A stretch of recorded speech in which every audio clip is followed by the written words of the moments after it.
نے اسرائیل کے خلاف جوابی کارروائی شروع کر دی ہے۔ اسرائیلی ڈیفنس فورس نے دعویٰ کیا ہے کہ ایران نے اسرائیل پر بیلسٹک میزائل داغ دیے ہیں۔ ایران کا اسرائیل پر جوابی حملہ، پورے اسرائیل میں سائرن بج اٹھے ہیں۔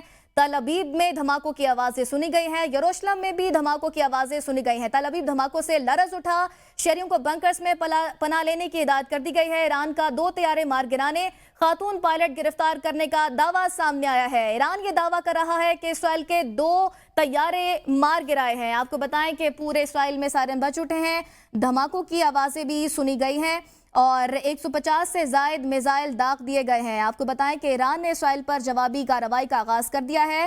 ایران نے اپنی جوابی فوجی آپریشن کا نام سویئر پنشمنٹ رکھا ہے۔ سخت سزا کے نام پر یہ آپریشن کا نام رکھا گیا ہے۔ ایرانی ذرائع کا دعویٰ ہے کہ انہوں نے ایک اسرائیلی خاتون پائلٹ کو گرفتار کر لیا ہے، تاہم اس دعوے کی آزاد ذرائع سے تاحال تصدیق نہیں ہو سکی اور اس حوالے سے اسرائیلی حکام کی طرف سے بھی کوئی باضابطہ رد عمل سامنے نہیں آیا۔ ایران کا اسرائیل پر جوابی حملہ، تل ابیب میں اسرائیل کی وزارت دفاع کے ہیڈ کوارٹر کے قریب آگ بھڑک اٹھی ہے۔ اسرائیلی میڈیا چینل کے مطابق ایران کے مبینہ جوابی حملوں کے بعد تل ابیب کے حساس علاقے میں دھواں اٹھنے دیکھا گیا ہے۔ ایران کے میزائل مرکزی اسرائیل کے کم از کم 7 علاقوں میں گرے ہیں۔ اسرائیل بھر میں سیکیورٹی ہائی الرٹ کر دی گئی ہے، جبکہ شہریوں کو پناہ گاہوں میں رہنے کی ہدایت کر دی گئی ہے۔ آپ کو بتائیں شہریوں کو بنکرز میں پناہ لینے کی ہدایت کر دی گئی ہے۔ تل ابیب میں بھی دھماکوں کی آوازیں سنی گئی ہیں۔ پورے اسرائیل میں سائرن بج اٹھے ہیں اور خاتون پائلٹ گرفتار کرنے کا دعویٰ کر رہا ہے ایران۔ اس کے ساتھ ساتھ ایران 2 طیارے بھی مار گرانے کا دعویٰ کر رہا ہے اور 7 اسرائیلی زخمی ہونے کی بھی اطلاعات سامنے آئی ہیں۔ 150 سے زائد بیلسٹک میزائل داغ دیے گئے ہیں۔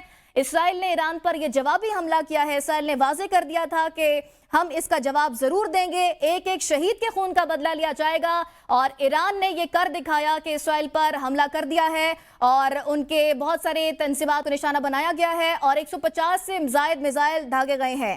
آپ کو بتائیں کہ ایران کا اسرائیل پر جوابی حملہ سامنے آیا ہے۔ تل ابیب میں اسرائیل کی وزارت دفاع کے ہیڈ کوارٹر کے قریب آگ بھڑک اٹھی ہے۔ اسرائیلی میڈیا چینل کے مطابق ایران کے مبینہ جوابی حملوں کے بعد تل ابیب کے حساس علاقے میں دھواں اٹھنے کو دیکھا گیا ہے۔ ایران کے میزائل مرکزی اسرائیل کے کم از کم 7 علاقوں میں گرے ہیں۔ آپ کو بتائیں